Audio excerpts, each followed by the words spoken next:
उतना ही उसकी पत्नी कर्कश है।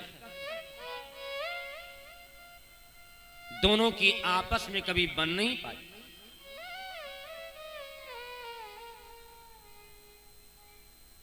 सांसारिक प्रेम तो लोग करते हैं। एक महात्मा ने एक कथा बताई थी। एक महात्मा ने एक कथा बताई है। एक लड़का था, अपनी पत्नी से बहुत प्यार करता था, बहुत प्यार करता था। इतना प्यार कि पूछो ना। जब पत्नी चले, जहां मालूम हुआ कि पत्नी सवेरे चली जाएगी, तो बहुत रोए, बहुत पत्नी के लिए बहुत रोए।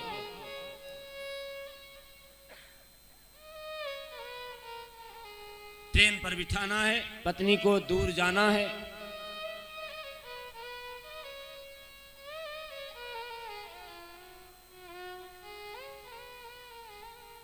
जब ट्रेन आने वाली है, स्टेशन पर पहुंचा, तब भी रो रहा है कि अब तो पत्नी मेरी छूट जाएगी, जा रही है।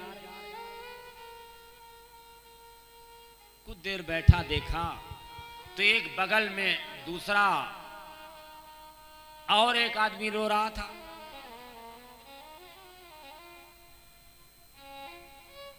इस प्लेटफार्म पर ट्रेन जो आएगी, उससे उसकी पत्नी जाएगी, और एक सामने वाले प्लेटफार्म पर दूसरा रो रहा बैठा। तो बोला, मैं रो रहा हूं अपनी पत्नी के लिए, जाके इनसे पूछे भाई ये क्यों रो रहे हैं। जब गए, उसके पास वो जवान गया, युवान बालक गया और बोला, भाई मैं तो इसलिए रो रहा हूं, ये हमारी पत्नी जा रही है, मैं बहुत प्यार करता था अपनी पत्नी से, अब ये जा रही है तो मैं कैसे अकेले जी पाऊंगा। तुम क्यों रो रहे हो? तो वो जवाब देता है, तुम इसलिए रो रहे हो कि तुम्हारी पत्नी जा रही है, और मैं इसलिए रो रहा हूं कि जो ट्रेन आ रही है उससे हमारी पत्नी आ रही है, अब हमारे दिन कैसे कटेंगे। जितना विद्वान ब्राह्मण विद्वान है, उसके उल्टा उसकी पत्नी उतना ही उल्टा है। दक्षिण में विद्वान आत्मदेव जी महाराज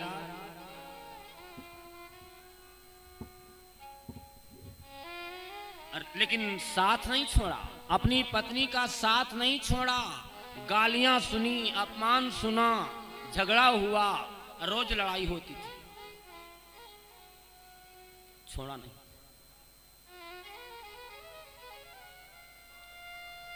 एक तो पत्नी से हैरान है, और दूसरे कोई संतान भी घर में नहीं हुई,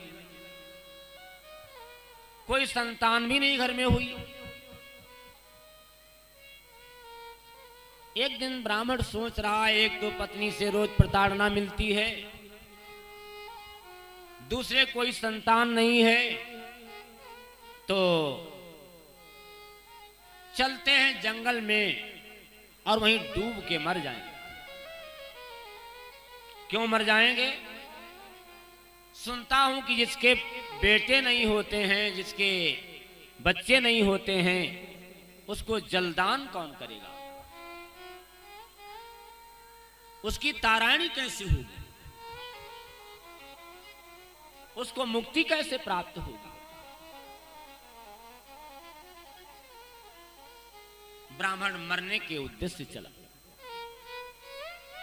कि आज जा करके अपने को नदी में डुबो देंगे। नदी का नाम है तुंगभद्रा, जो महाराष्ट्र के आगे आंध्र प्रदेश से होकर बहती है, जहां पर बाली का राज्य था। राजा बाली वहां रहा करता था। कभी महाराष्ट्र जाओ, उसके आगे अब तो तेलंगाना में चला गया है, आंध्र प्रदेश तेलंगाना कट गया।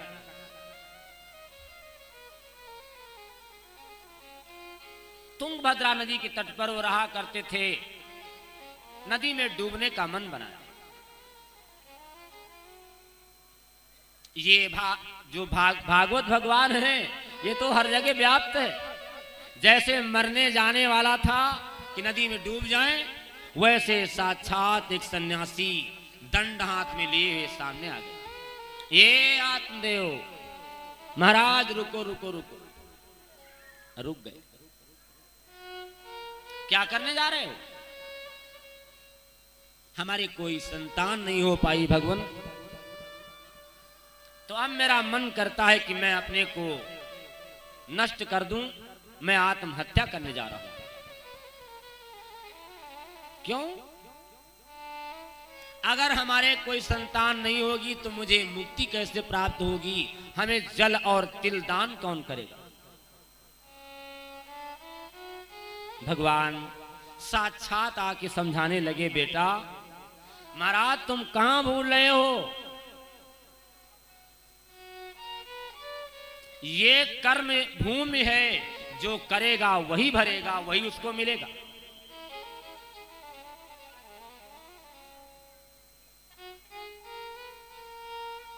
कर्मों से मुक्ति दिलाने में बेटे का कोई साथ नहीं चलेगा। बेटा इसमें क्या करेगा?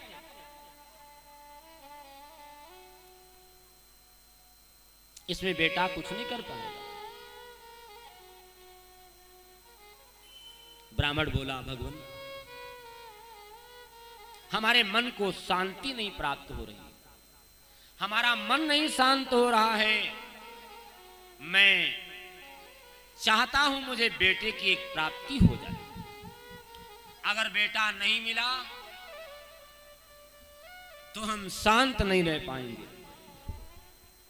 अच्छा बेटा चाहते हो? अगर बेटा चाहते हो तो एक काम करो, एक झोली से फल निकाला और कहा ये फल ले लो, ये फल ले लो और इसका प्रयोग करो। अगर ये फल खाओगे, अपनी पत्नी को जाके खिला दोगे, तो जरूर बेटा होगा।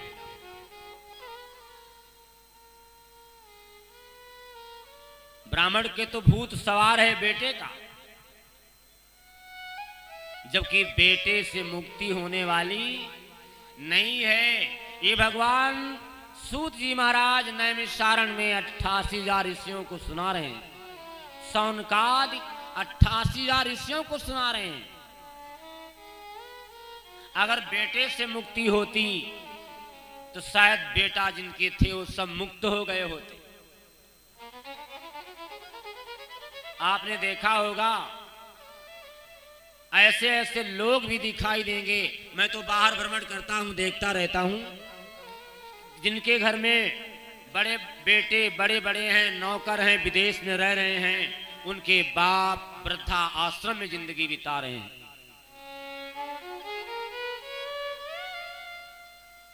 अगर बेटे से आनंद होता तो वृद्धा आश्रम में क्यों आते, जहां सरकार की रोटी खा के जीवन जी रहे हैं। लेकिन ब्राह्मण देवता के तो भूत सवार है बेटे का कि मुझे बेटा मिल जाए। ये फल निकाला और कहा इसको ले जाओ, अपनी पत्नी को खिला देना, उससे तुम्हारे घर में एक सुयोग्य बालक का जन्म होगा। फल लाया, फल लेके आया। अब जिसके विचार नहीं बने वो क्या फल खा लेगा? जिसका मेल नहीं है वो क्या फल खा लेगा? वो उसके उल्टा बोलती थी, वो उसके उल्टा बोलती थी। एक है सती और एक है उल्टा। सती तो साथ में सुनीति से काम करती है, नीति से काम करती है, लेकिन उल्टा जो होती है वो सदैव उल्टा ही काम करती है।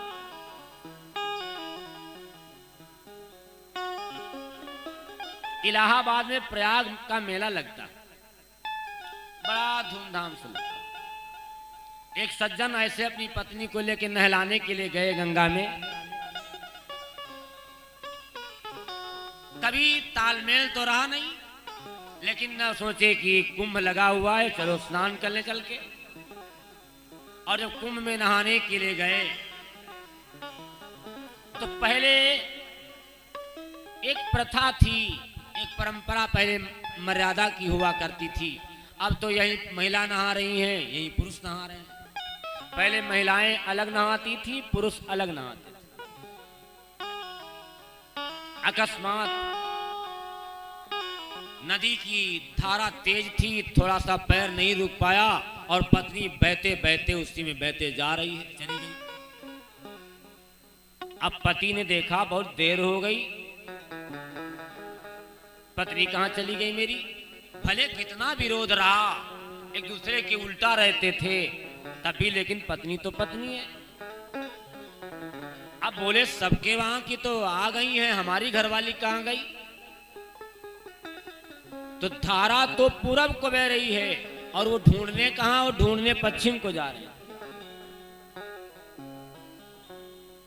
तो लोगों ने कहा अरे धारा में अगर बही होगी तो पूरब को गई होगी, आप पश्चिम क्या करने जा रहे हो। तो सज्जन बोला, वो व्यक्ति बोला, जब जिंदगी भर उल्टा चली है तो आज सीधे कहां जाएगी, आज भी तो उल्टा जाएगी। जिसका जीवन उल्टा हो गया, जिसका मत उल्टा हो गया, वो कभी सीधा चलने को तैयार नहीं होता। भागवत हमें जीवन जीने का राह बताती है, जीवन जीने का पथ बताती है। फल ले आए, अब वो फल खाने को तैयार नहीं है कि हम फल खा लें। खैर पड़ोसी आई, बोली आप क्यों परेशान हो, फल तुमको मिला है और गर्भ हमारे पेट में है। जितना समय तुमको फल का हुआ है उतना समय मेरे गर्भ का है।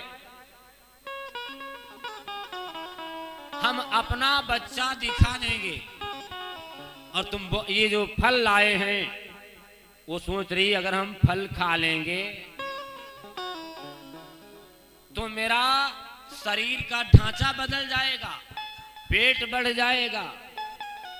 आजकल आपने देखा होगा बहुत सी जो बहनें हैं ना, बहुत सी बहनें हैं अपने बच्चे को अपना दूध नहीं पिलाती। क्यों नहीं पिलाती, शरीर सब खराब हो जाए। अरे शरीर तो खराब होने के लिए बना ही है, इसको चाहे जितना सजाओ ये रुकने वाला नहीं है। इसलिए अपने बेटों के साथ बेटियों के साथ इसको लुटाते चला। शरीर कहां रुक सकता।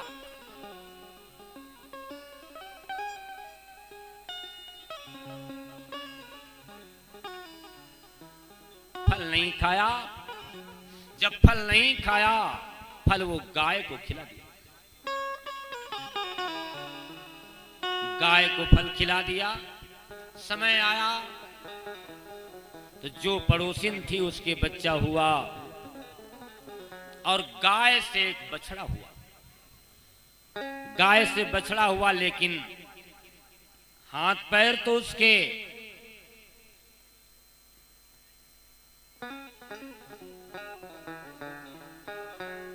सब बदला हुआ है। बछड़ा हुआ, चार पैर हैं, लेकिन जो मुंह है वो मनुष्य का है। बछड़ा तो हुआ लेकिन मनुष्य के समान हुआ। दोनों का नाम रखा गया, उसने अपना बेटा दे दिया। दोनों का नाम, एक का नाम रखा गया गोकर्ण, गाय, उसके जो कान थे वो गाय के कान के समान थे। और एक का नाम धुंधकारी रखा गया। धुंधकारी जानते हो कौन है? धुंधकारी कौन है? धुंधकारी केवल वही नहीं है, धुंधकारी वो है जो अपने काम सुख के लिए, द्रव्य सुख के लिए अपनी जिंदगी लड़ा दे। धन कमाने के लिए, ऐश आराम करने के लिए अपना जीवन लगा दे, वही धुंधकारी है। धुंधकारी का काम जानते हो क्या था?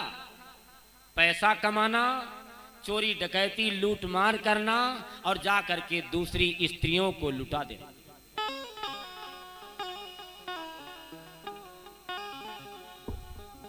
जो ये काम करे, जो ये काम करे, समझ लो ये कौन है? ये धुंधकारी है। पिछले बार अभी देखा नहीं आप? पिछली बार देखा था। कौन मंदिर था जहां मंदिर पूरा बहा जा रहा था, बड़ी प्रलय आ गई थी। कौन था? केदारनाथ। बाबा केदारनाथ की धरा पर लोग जाते थे, शादी बारात हो गई, भाग गए वहां। हालात क्या हुई? हालात ये हुई कि जब ज्यादा आती हो जाती, अति सर्वत्र बरजते। द्रव्य तो काम तो करेगा, लेकिन द्रव्य हर जगह काम नहीं करता। अगर मन की मुक्ति लेना है तो यहां धन काम नहीं करेगा। धुंधकारी का काम अलग है, गोकर्ण का काम अलग है। गोकर्ण पूजा और भजन में समय लगाते, धुंधकारी अपने पिता का नाम बदनाम कर रहा है। 3 प्रकार के बेटे होते हैं, ध्यान रखिएगा। Number 1, number 2, number 3। अब आप जिनके जिनके बेटे हैं वो लोग सोच लो कि हमारा बेटा किस नंबर का है। अभी हम पहचान बताए दे रहे हैं, उनको जान लो कि हमारा बेटा किस नंबर पर है। नंबर 1 का बेटा जानते हो कौन है? उत्तम, मध्यम और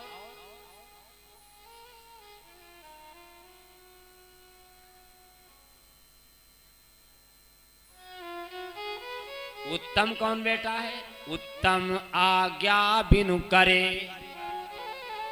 जो आप कहो ना, और आपका बेटा जाने कि पिताजी को जरूरत है, मम्मी को आवश्यकता, तो उठा के ले आए, बिना आपके कहने से वो काम कर दे। उत्तम आज्ञा बिनु करे, मध्यम आज्ञा पूत। जब कहो तब काम करे, वो मध्यम श्रेणी का। अगर आपके बिना कहे काम कर लाए तो उत्तम श्रेणी का, कहने पर काम करे तो मध्यम श्रेणी का। और उत्तम आज्ञा बिनु करे, मध्यम आज्ञा पूत। आज्ञा पर भी ना करे, वह है पूत कपूत। अगर कहने पर भी ना करे तो वो कौन है? वो पूत नहीं है, वो कौन है? अब आप जान सकते हो कि हमारा बेटा किस लड़ी में आता है। धुंधकारी कुछ ऐसा ही कर रहा है। धुंधकारी अपने पिता के अनुकूल काम कर रहा है। एक समय आया, गोकर्ण पिता से बोले, पिताजी अगर आपको बर्दाश्त नहीं हो रहा है तो आप यहां से चले जाओ, भगवान का भजन करो, भगवान का भजन करो, यहां से चले जाओ, अपने मन को शांति मिलेगी, आप यहां से चले जाओ। चले गए। कुछ समय के बाद गोकर्ण भी चले गए, क्योंकि जहां पर मन अशांत हो जाता है वो धरती छोड़ देनी चाहिए।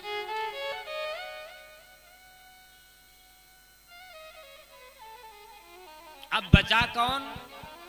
अब बची है वो माता कुल्टा और धुंधकारी।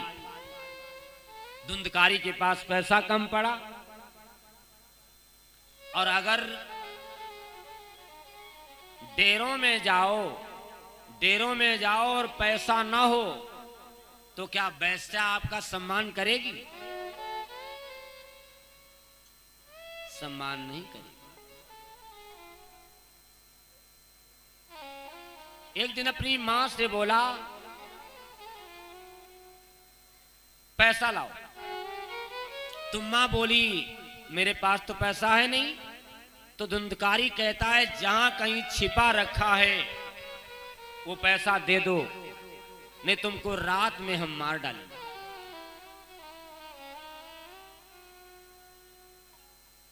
रात का समय आया, सोच रही है, धुंधली विचार करती है कि वो आएगा हमको मारेगा, इससे अच्छा है स्वयं मर जाए। धुंधकारी ने क्या, धुंधकारी वापस घर आ नहीं पाया और जो माता उसकी धुंधली थी वो कुएं में डूब गई। बोलिए वासुदेव भगवान की जय हो। अकाल मृत्यु में शरीर छोड़ जब मर गई,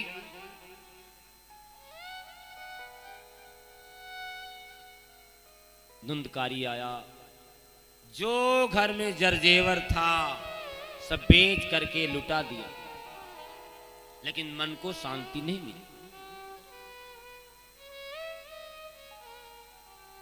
अब वैश्याएं विचार करती हैं, अब वो वैश्याएं विचार करती हैं कि अगर जब ये अपनी मां का नहीं हुआ तो ये हमारा कब हो जाएगा। वैश्याओं ने धुंधकारी को रातों रात में मार डाला।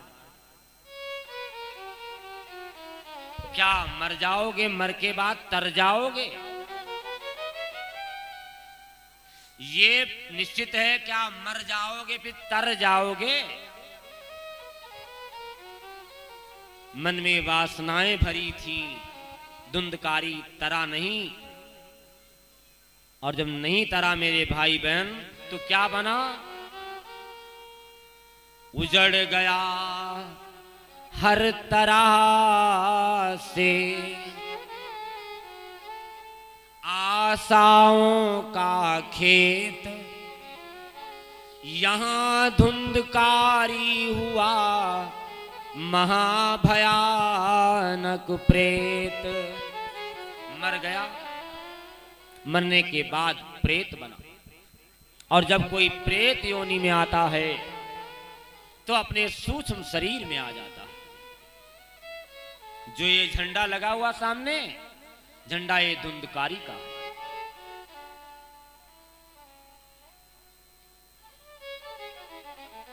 धुंधकारी मुक्त तो हो नहीं पाया, आप बड़ा परेशान, सबको परेशान किए हैं। लेकिन मेरे भाई बहन, भाई भाई होता है, भाई भाई होता है। भाई वो है जिसमें भाव भरा हो, भाई वही जिसमें भाव भरा हो। धुंधकारी मर गया, प्रेत बना। इधर इधर हालात ये बने, धुंधकारी अब तो प्रेत बन गया, मुक्त तो हो नहीं पाया। और जब मुक्त नहीं हो पाया तो बड़ा परेशान हुआ, और परेशान होने के कारण बहुत परेशान हुआ। ये बात किसको मालूम हुई? ये बात गोकर्ण को मालूम हुई। जब ये बात गोकर्ण को मालूम हुई कि मेरा भाई प्रेत बन गया, तो भाई की मुक्ति के लिए वहां से भागा।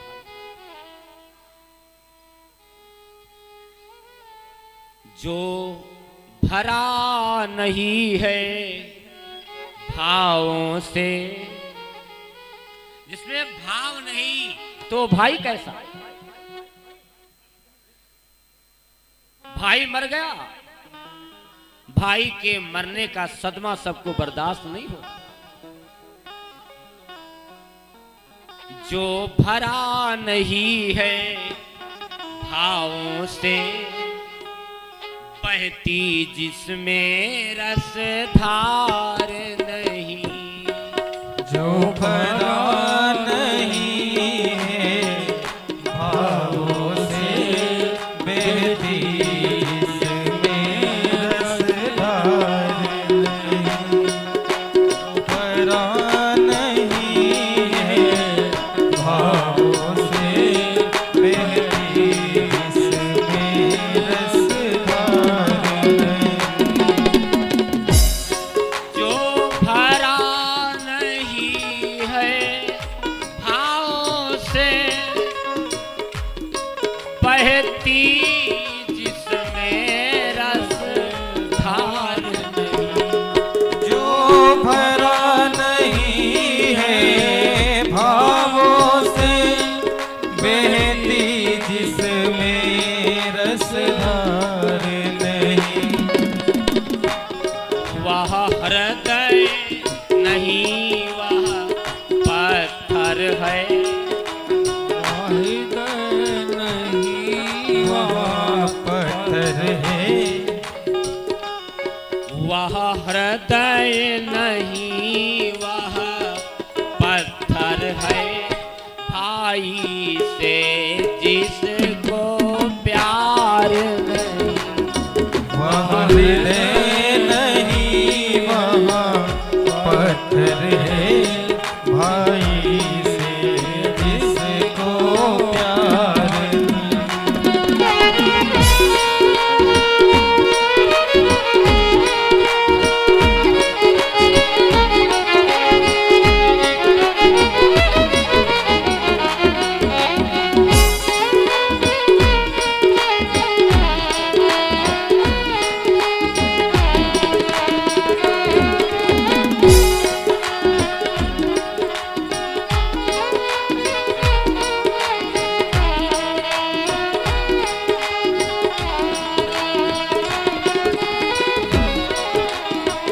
ऐसा भाई किस काम का? धुंधकारी मर गया ये बात गोकर्ण को मालूम हुई, वहां से भागे, कहां आए? अपने घर आए। जब घर आए तो क्या किया?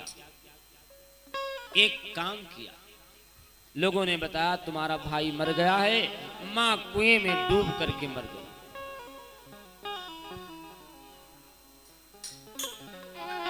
धुंधकारी के लिए गोकर्ण ने क्या किया?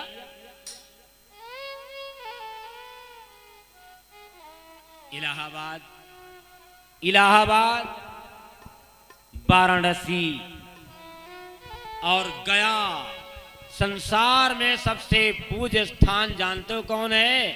पिंड देने का स्थान कौन है? पिता के पिंडदान, माता के पिंडदान कहाँ होते हैं?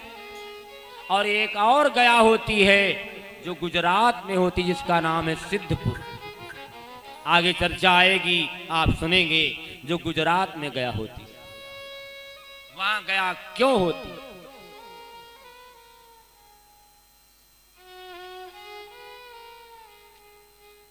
धुंधकारी को तारने के लिए गोकर्ण आए तो क्या क्या ले गए? सब कुछ ले गए। पिंड ले गए, गंगा, गया, प्रयाग सब करते हुए सारा कुछ कर दिया। लेकिन मेरे भाई बहन, धुंधकारी ना तरा तो न तरा, मुक्त नहीं हो पाया। जब मुक्त नहीं हो पाया, इसीलिए मैं कहता हूं कथा अगर सुनना है तो इनके साथ तार बनाए रखना। अगर तार कट जाएगा तो बिजली कट जाएगी। ये भागवत का अमृतमय कथा रस है। गोकर्ण ने बड़ा प्रयास किया लेकिन वो मुक्त नहीं हो पाया।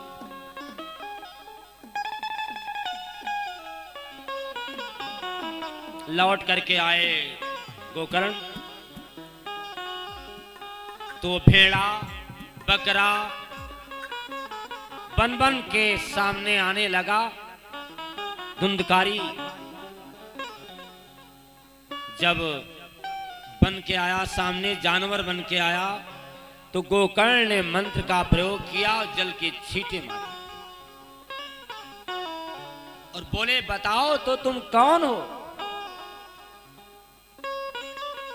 देखिए, आज एक बाल्टी पानी गिरा दो किसी के ऊपर, जिसके पर सवारी आई हो, तो क्या बोल देगा? मंत्र में वो शक्ति है, मंत्र में वो बल है। जैसे जल छिड़का वैसे वो बोला, भैया मैं तुम्हारा भाई धुंधकारी हूं, हमको उबार लो, जो मैंने कर्म किए हैं अब मुझे उबार लो। मुझे ऐसे मुक्ति नहीं प्राप्त हो पाई। वो बोला, मैं तो गंगा गया, प्रयाग सब करके आ गया।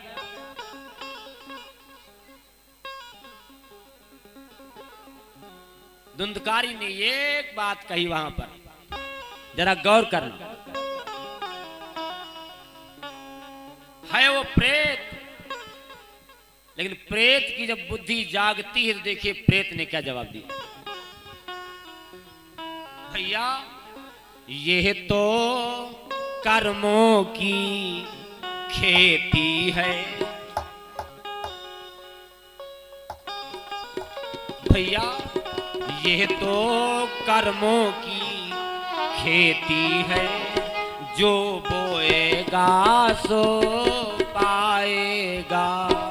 यह तो कर्मों की खेती है, जो बोएगा सो पाएगा।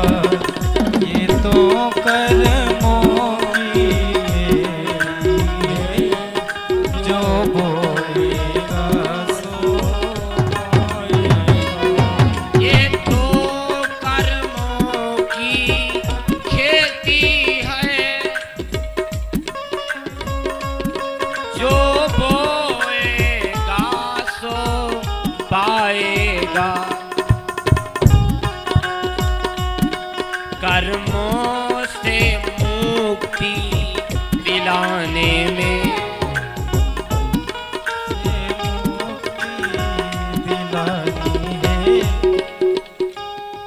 कर्मों से मुक्ति दिलाने में मेरा को साथ निभाएगा।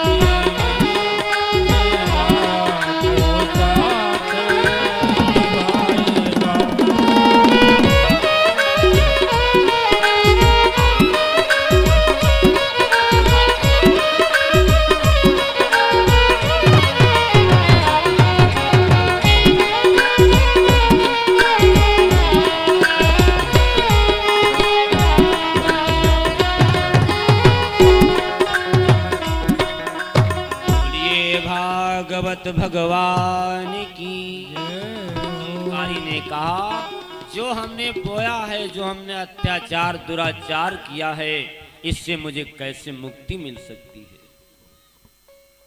अगर किसी के भूख लगी है 2 रोटी खाने की और आप उसे थोड़ी सी चीज दे दोगे तो क्या वो उसका पेट भर जाएगा? पिंडदान तो आप कर आए हो, लेकिन पिंडों से हमको मुक्ति प्राप्त होने वाली नहीं। क्या करें भैया, तो क्या करें? अब गोकर्ण परेशान है कि मेरे भाई की मुक्ति नहीं हो पाई।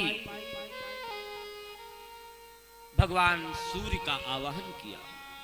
भगवान सूर्य आए और सूर्य ने कहा गोकर्ण से, बेटा तू जिसकी मुक्ति के लिए इतना परेशान है, इतना परेशान है इसकी मुक्ति के लिए, ऐसे मुक्त नहीं हो पाएगा। कैसे मुक्त होगा? इसके लिए तुम श्रीमद् भागवत महापुराण का पाठ करो।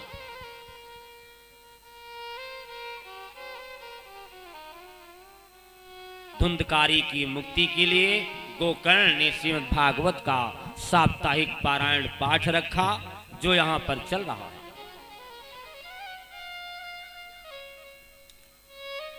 जो चल रहा है ये सिर्फ मुक्ति का पथ है। अगर तन्मयता के साथ हम जुड़ जाएं तो ये मुक्ति का पथ है। धुंधकारी के लिए गोकर्ण ने सावन के महीने में भागवत का आयोजन रखा और एक 7 गांठ के बांस में स्थान दिया गया। बोला मैं कहां बैठ पाऊंगा, मेरे पास शरीर तो है नहीं। तो धुंधकारी के लिए गोकर्ण ने कहा भैया तुम इस बांस में आकर के बैठ गया। भागवत का प्रयोजन हुआ, ये अनुष्ठान रखा गया, साप्ताहिक पारायण पाठ रखा गया। एक दिन बीता, ये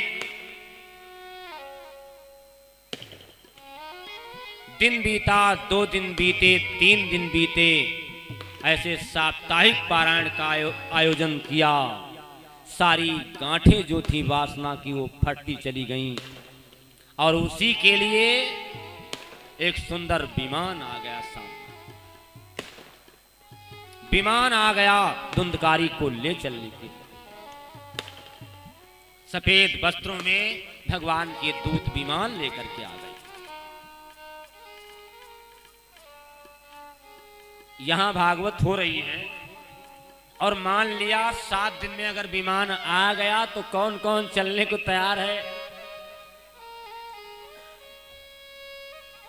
मान लिया 7 दिन की भागवत हो रही है, अगर कहीं विमान आ गया और बोले कौन कौन, तो आप लोग कोई तैयार हो सकते हो? भाई मैं तो बोल दूंगा कि हमारी भी और कथाएं होनी हैं, उनको पूरा करना, उनको डेट दे चुके हैं। कोई जाने वाला इसमें से हो तो उसको बिठा लो। तो कोई तैयारी करके आया है कि चलेंगे? भागवत की कथा हमें इस जीवन में तो मुक्ति देती है, मरणोपरांत मुक्ति देती है। धुंधकारी के लिए विमान है। बोलिए भागवत भगवान की, गोकर्ण जी महाराज की। मुक्त कर दिया अपने भाई को, भागवत का आयोजन करके, भागवत का साप्ताहिक पारायण पाठ करके भगवान का साक्षात विमान है। कहने का मतलब है यहां चाहे कोई ना बैठे, एक आदमी बैठे। हमने पहले ही बता दिया कि कथा में बैठना बड़ी बात नहीं है, कथा किसके अंदर बैठ जाए ये बहुत बड़ी बात है।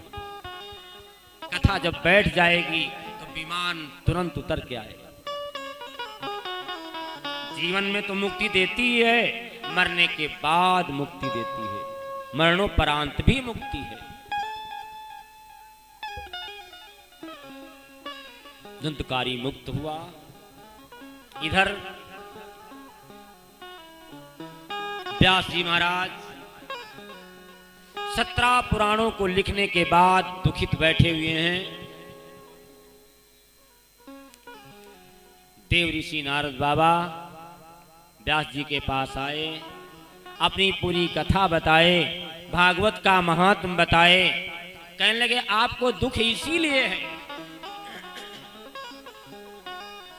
दुख आपको इसीलिए है क्योंकि आपने 17 पुराण लिखे हैं, अभी भागवत भगवान की, भगवान कृष्ण की कोई गाथा नहीं गाई आपने। उसमें सब वेद वेदांत योग विराग ये सब लिख दिया, अभी भगवान की गाथा नहीं गाई। 18वें पुराण में श्रीमद् भागवत महापुराण को लिखा। अब अगर मान लेते हैं भागवत तो लिख दिया, भागवत की रचना कर दी, अगर आप घर बनवा दो और घर बनवाने के बाद आपके मन में भाव आएगा इसमें कौन रहेगा आगे, भागवत तो लिख दी, भागवत लिखने के बाद अब मन में भाव आया, ये भागवत का प्रचार कौन करेगा? ये कोई बीतरागी होगा, वही कर सकता है भागवत का प्रचार। बीतरागी जो राग से रहित हो चुके।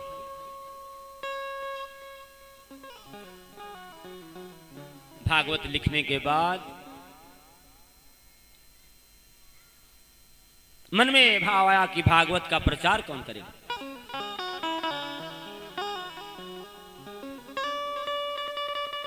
अभी तो मन में भाव ही आया कि भागवत का प्रचार कौन करेगा। सब अपनी तरफ ले चलते हैं कि मेरे कोई बेटा हो वो भागवत का प्रचार करने चले। सुखदेव जी महाराज व्यास जी के वहां सुखदेव जी ने जन्म लिया। सुखदेव गर्भ में आए, जानते हो कितना समय बिता दिया? 16 साल पेट में बिता दिए। क्यों बिता दिए? कि हम बाहर निकलेंगे तो हमारे पर माया का प्रभाव आ जाए, हम बाहर निकलेंगे ही नहीं। बड़ी प्रार्थना करने पर भगवान ने साक्षात सुखदेव से कहा, सुखदेव बाहर आ जाओ।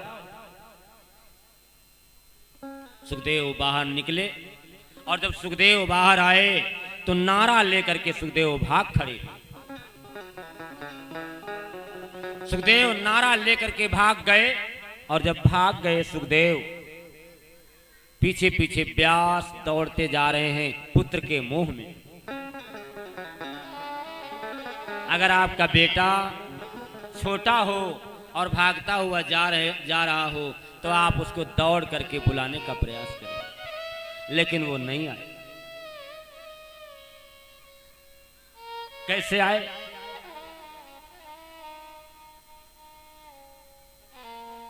आए नहीं, कैसे आए?